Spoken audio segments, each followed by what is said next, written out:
Negara berkembang di Asia Tenggara patut mewaspadai kebangkrutan Sri Lanka.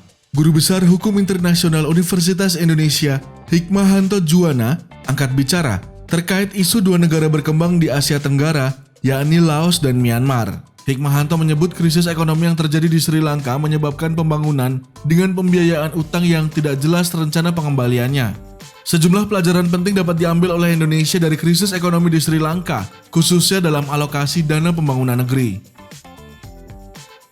Pelajaran yang bisa dapat ditarik bagi Indonesia, jangan lakukan mismanagement, apalagi melakukan pembangunan berbasis pada hutang yang tidak pernah memikirkan bagaimana melakukan pembayaran, ujar Rektor Universitas Jenderal Ahmad Yani, Hikmahanto Juwana.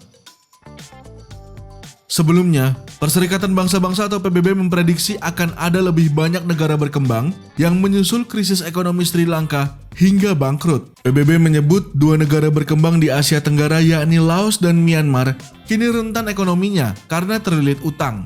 Senasib dengan Sri Lanka, Laos juga mengalami lonjakan utang yang mengakibatkannya harus mengemis restrukturisasi utang bernilai miliaran dolar AS.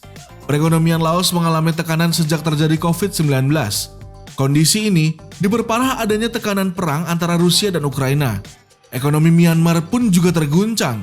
Biang keladinya, ketidakstabilan politik Myanmar, terutama seusai aksi kudeta militer pada Februari 2021 terhadap pemerintahan terpilih Aung San Suu Kyi.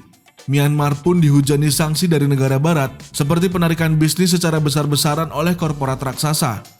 Kendati Laos dan Myanmar seperti di ujung tanduk, Indonesia masih terbilang cukup aman dari ancaman resesi ekonomi. Indonesia masih mencatat pertumbuhan ekonomi positif pada 2021 dan diperkirakannya PDB tumbuh lebih tinggi, yaitu 5% pada tahun ini.